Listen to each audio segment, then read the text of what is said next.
which frees up a bed, and or literally adding additional beds. To that end, the city of Cincinnati will be a partner, and we will do everything in our power to assist, including but not limited to aggressively moving forward to reposition the Duke Energy Convention Center into additional bed opportunities. And to be clear, the current thinking is that to the extent that that is needed, those will not be the beds for people who are COVID-19 positive, but for surplus other issues.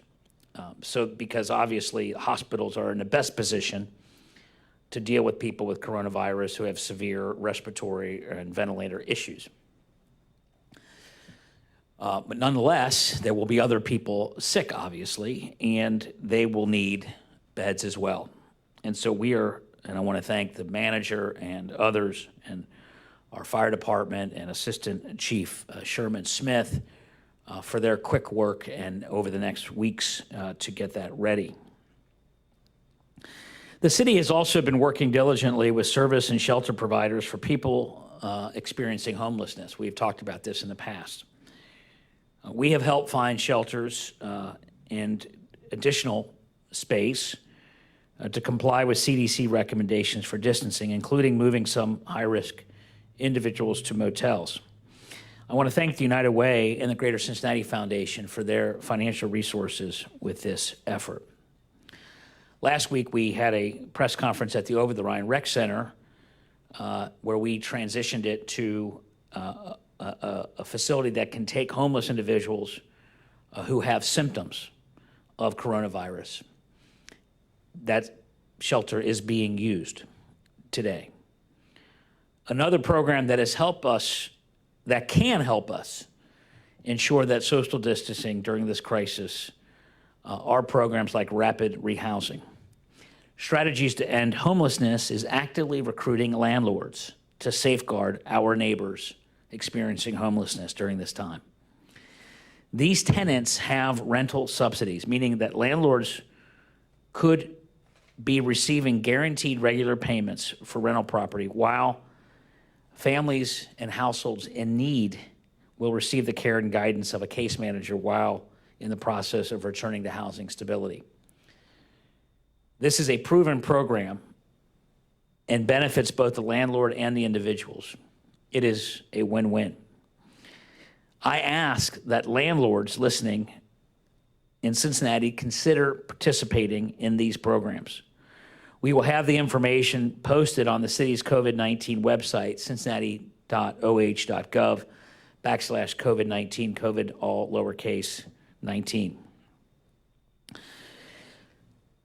As we've talked about the last couple of days, the state legislature has passed a package of legislation. In that package is some important information, including the election, which I talked about 2 days ago, but the election was originally going to be on March 17th on St. Patrick's Day. Polls were closed by Dr. Acton, and so the legislature has determined that the election will be completed on April 28th by mail-in ballot only. So everyone who voted prior to March 17th by early vote, your vote will still be counted. You don't have to do anything. But those of you who have not yet voted, my wife and I, for example, Dina and I always vote on Election Day. A couple of days ago, we mailed in our request to the Hamilton County Board of Election for our mail-in ballot. You can do that with that request up until a postmark of April 25th. You can also find those forms on the Hamilton County Board of Election website. It's very easy, and you can also find that information on our website. Once you receive the ballot from the Hamilton County Board of Elections, you have until April 27th to ensure that it is postmarked for return. The city tax commissioner will extend the date to file annual net profit tax for the city of Cincinnati until July 15th, consistent with state and federal changes. Both penalty and interest will be waived during the time of the extension. This does not extend to the due dates for remitting employers withholding taxes. You can get all of the details related to that on our website. At this time, I'd like to ask Commissioner Moore, Melba Moore of our Health Department, doing a great job, to give her update. Good afternoon, everyone, and thank you, Mayor Cranley. I want to start with the data from the Ohio Department of Health. There have been 1,137 cases identified in Ohio positive for COVID-19. There have been 107 admissions, 276 hospitalizations in Ohio, and unfortunately 19 deaths. We know that equates to about 52% males, 48% females, and that age range is between less than 1 and 96 years, which is a median age of 52. In the city of Cincinnati primary care, we have tested so far to date 36 individuals. One person was tested today. We have positive results on 2. As I previously reported, is a 55-year-old female and a 31-year-old male. We have 18 negative results and 16 pending results. In the city of Cincinnati, we have 3 individuals who have tested positive today, and 1 person is still under investigation. We had a total to come in as 4, but 3 have been confirmed to be positive, and the 1 is still being investigated. It's a 60-year-old male, onset was March 23rd, a 47-year-old male, onset unknown, and a 30-year-old male, onset unknown. We have a total of 28 cases. The median age is 48.5. And if I could just remind everyone to please, if you need to get out for essential services, please do so, but if not, please stay indoors. Thank you. Thank you, Commissioner Moore.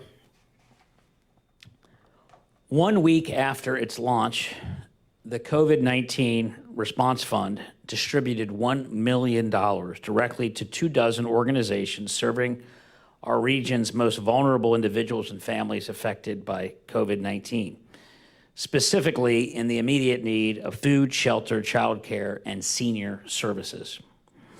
The United Way and Greater Cincinnati Foundation is talking to our nonprofit community every day, listening and responding by answering the call swiftly and meaningfully.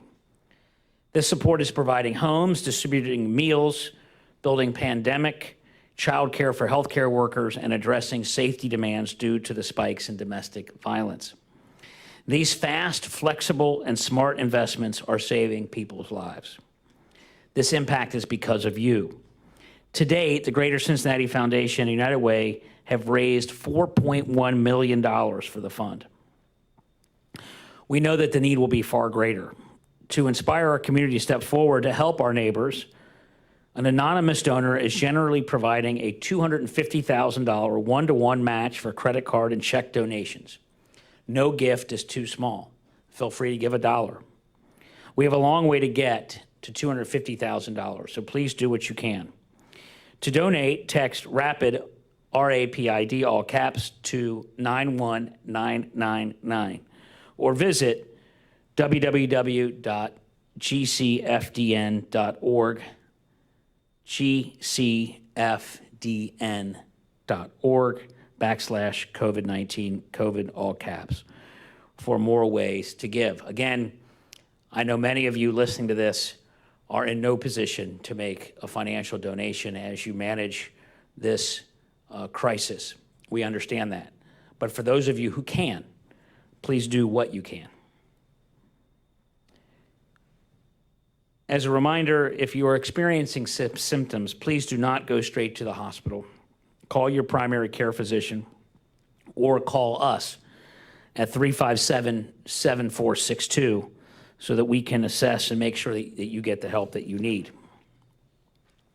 Do your best to continue social distancing, wash your hands frequently, and disinfect commonly used surfaces as much as possible. We will get through this together.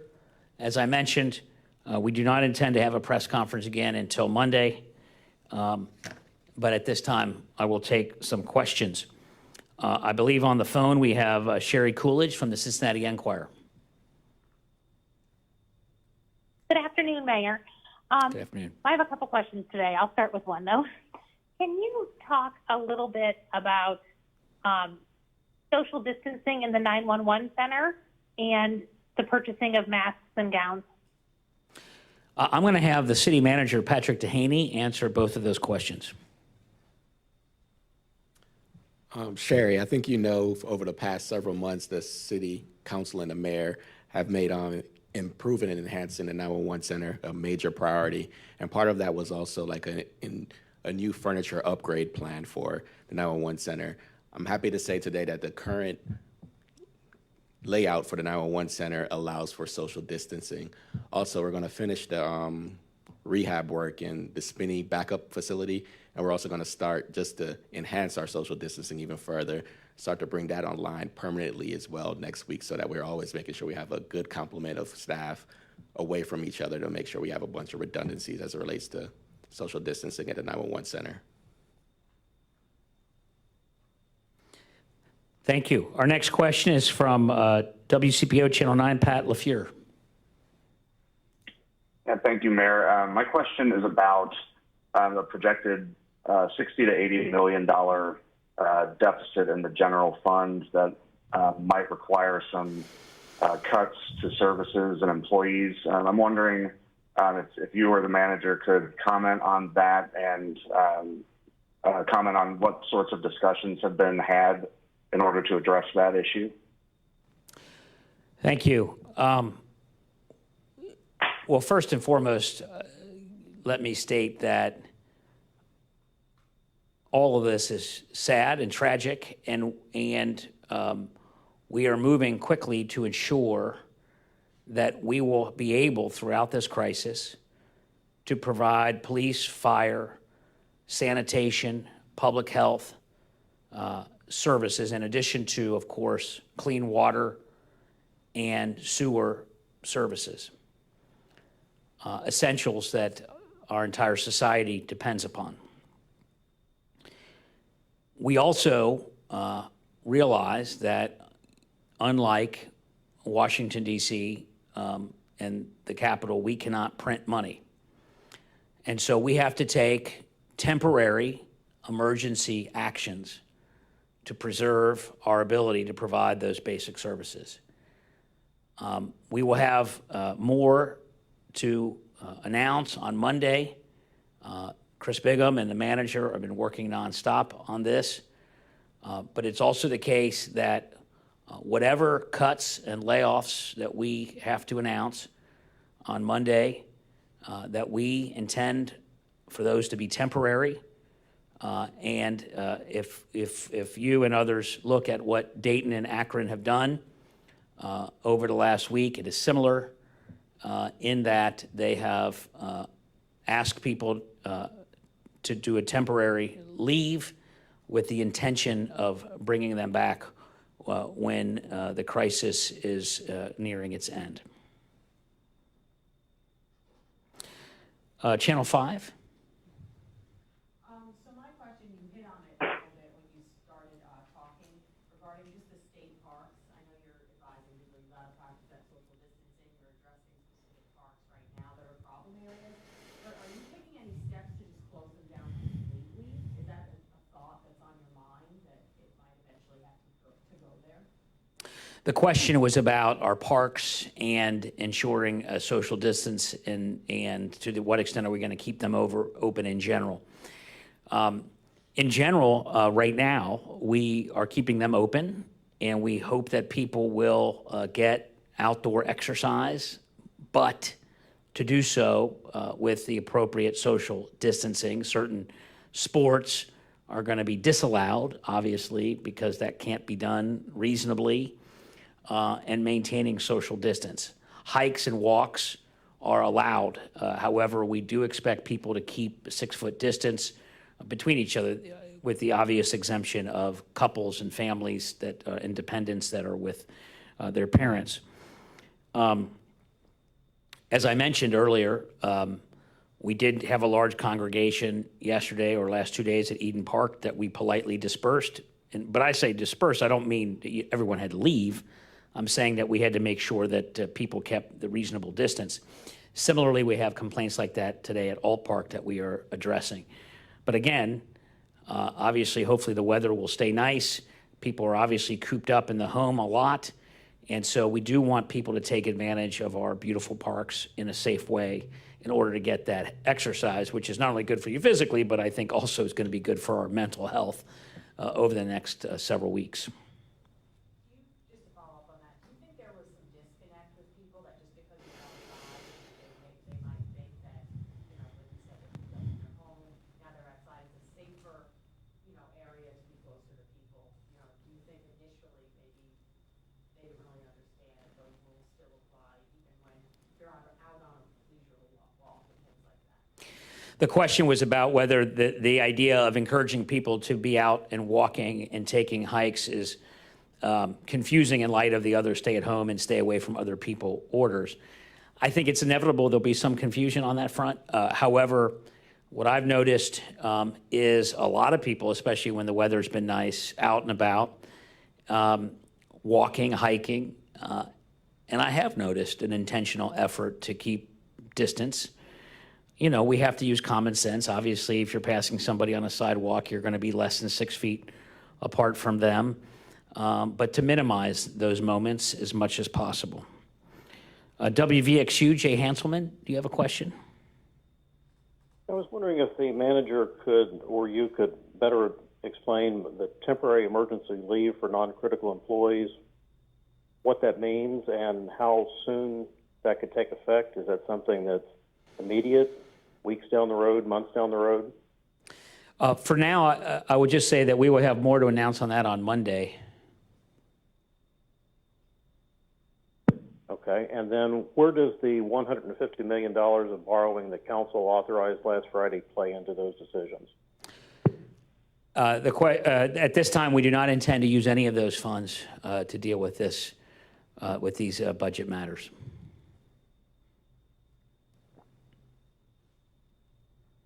Any other questions? Mayor, I have a follow-up to that question. Sure, go ahead. You say at this time we won't. Of course, we're in the 2020 budget. Is the borrowing then would be pretty much used for the 2021 shortfall? Is that correct? Sherry, as you know, our goal is not to have to use any of that money because it's borrowing against the future and has to be paid back. We wanted to keep that option open in order to keep all options on the table depending on how bad the crisis gets, to be able to ensure that we can continue to provide police, fire, public health, sanitation, clean water, and sewer services. But our goal, again, is not to use that funds now or in the budget. I have one more unrelated question, but I'll let others ask first if needed.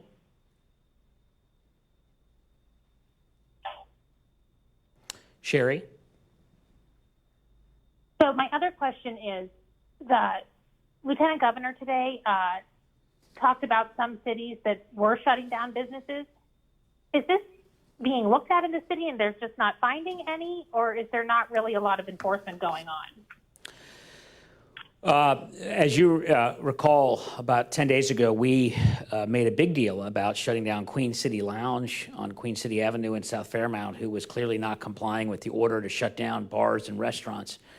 And we will do so as appropriate. At a big picture level, as we've said, we don't interpret the order, and we get a lot of calls and questions from employers and employees to whether or not they're supposed to continue working or not.